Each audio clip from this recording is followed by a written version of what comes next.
সংশোধনাগারে, এটা মাননীয় মন্ত্রী আরো ভালো বলতে পারবেন, 65% থেকে 75% মানুষ রয়েছেন যারা বিচারাধীন।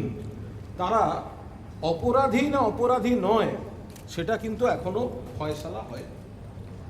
যদি কারোর ক্ষেত্রে ফয়সালা হয়েও থাকে, হ্যাবিচুয়েটেড ক্রিমিনাল, জেনে শুনে অপরাধ করে বা অপরাধ প্রবণতা কাজ করে, সেটা 5 থেকে 7% বেশি হয় না।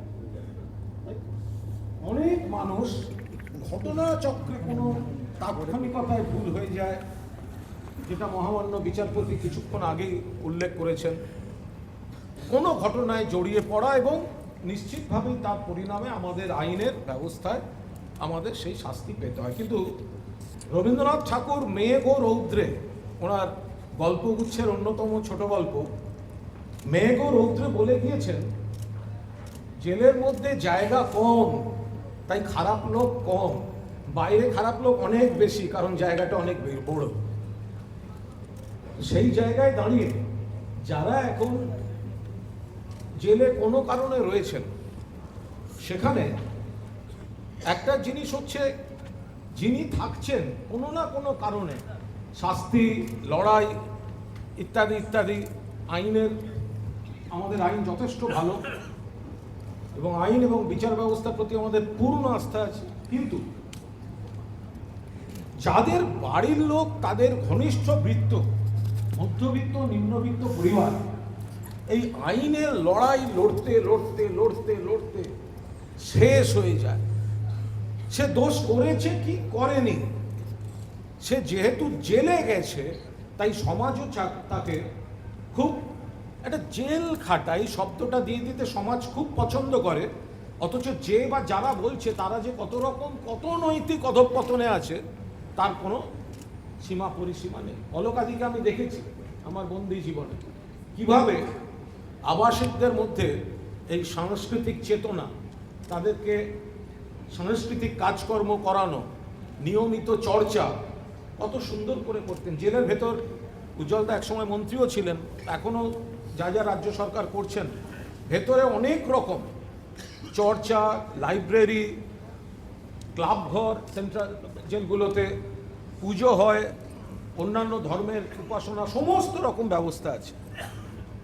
তাই আমি যারা সম্পূর্ণ এত সুন্দর উদ্যোগ নিয়েছেন, যে যারা আছে, যাদের অনেক দিন হয়েছে বা কোনো না কোনো কারণে কেস টু কেস বিচার করে তাদের জামিন কি করে হয়, প্যারোল কি করে হয়, সাধারণ অনেক মানুষ, অনেক গরিব ঘর, নিম্ন মধ্যবিত্ত পরিবারের, গ্রামান্তরের অনেক পুরুষ মহিলা আটকে গেছেন, বেরোতে পারেন না। আর এমন একটা সিচুয়েশন, যে নিরপরাধ তাকে পরিশ্রম করতে হয়, খরচ করতে হয় বেশি নিজেকে নিরপরাধ প্রমাণ করতে। আর অনেক অপরাধী আছে, তাদের অপরাধী প্রমাণ করতে এই এজেন্সিগুলোকে কাঠখড় পুড়োতে হয়। আমরা বলি আইন সকলের জন্য সমান।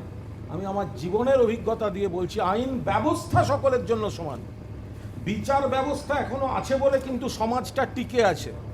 কিন্তু হয়রানিটা শুরু হয় ইনভেস্টিগেটিং এজেন্সি থেকে। এত রকম ধারা, এত রকম পেঁচ, এত রকম উইটনেস তৈরি হয়, সেই কাগজপত্র যখন বিচারকের কাছে যায় তখন খানিকটা একটা ধাঁচায় পড়ে যায় জিনিসটা। তবু আমাদের বিচারপতিরা, বিচারকরা আছেন বলে, সেটা স্থানীয় কোর্ট হতে পারেন, হাইকোর্ট হতে পারেন, সুপ্রিম কোর্ট হতে পারেন, আমরা একটা দিনের সুন্দর একটা আলো দেখার সকলের স্বপ্ন থাকে। আমি যারা ভেতরে আছেন তাদেরকেও বলবো যে তারা নিশ্চিতভাবে আবার আসবেন এবং এই সমাজকে সবাই মিলে সচেতন রাখার একটা প্রক্রিয়া। আইন সকলের জন্য সমান, কথাটা শুনতে ভালো, কিন্তু মধ্যবিত্ত গরিব মানুষ, তাদের জন্য আইন যথেষ্ট কঠিন, প্রভাবশালীদের জন্য আইন যথেষ্ট সহজ। একজন সাধারণ লোক যত তাড়াতাড়ি হ্যারাস্ট হবেন, একজন প্রভাবশালী তত তাড়াতাড়ি হ্যারাস্ট হবে না। হতে পারে, তাহলে ধরতে হবে তার উপর আরও প্রভাবশালী কারণ নজর পড়েছে। নইলে সাধারণত এত রকম আইন, এত রকম করতালি দেবেন না। এগুলো খুব যন্ত্রণার কথা, বুঝলেন, যন্ত্রণার কথা। যারা ভেতরে আছে তাদের জিজ্ঞাসা করবেন, তাদের এক একটা রাত হয়তো ঘুম হয় না, তাদের পারিপার্শ্বিকতা, পুরনো কথা, যার চারপাশের কথা, কাজের কথা সব মনে পড়ে। একবার জেল থেকে বেরিয়ে এসে সে নির্দোষ হলেও তাকে কতটা লড়াই করে তাকে এবং তার ঘনিষ্ঠ মহলকে বেঁচে থাকতে হয়, যারা পাঠাচ্ছে তারা জানে না। কিন্তু আবার এটাও ঘটনা, আইনের খাতায় যদি পড়ে যায় তাহলে সেখানে আদালতও বা কী করবে, তাকে তো কিছু তো একটা ব্যবস্থা করতে হবে। আমরা আশা করি আমাদের আইন ব্যবস্থা, আমাদের মানবিক এবং আইন বিশেষজ্ঞ বিচারপতিরা, তারা কিন্তু অনেকের ভরসা। দিনের শেষে তারা এক একটা মামলা দেখেছেন, কত বছর কারাবাসের পরে তারপর প্রমাণিত হয় না সেই ব্যক্তি অপরাধী। তাহলে তার সবার উপরে সিনেমাটা উত্তম কুমারের শেষ দৃশ্যে ছবি বিশ্বাস বলছেন, আমার 12টা বছর ফিরিয়ে দাও, আমার 12টা বছর ফিরিয়ে দাও। এরকম এই 12টা বছর ফিরিয়ে দাও, প্রত্যেকটা জেলের আনাচে কানাচে সেলে ওয়ার্ডে এই আওয়াজটা প্রতিধ্বনিত হয়, আমার 12টা বছর ফিরিয়ে দাও। যাই হোক, খুব সুন্দর সম্পূর্ণ যে উদ্যোগ নিয়েছেন, এটা একটা মুভমেন্ট। এই সচেতনতাটা একটা মুভমেন্ট। ভেতরে যারা আছে তাদের নতুন দিকে আনা বা তাদের দ্বিতীয় ইনিংস খেলতে সাহায্য করা, এটা একটা মুভমেন্ট।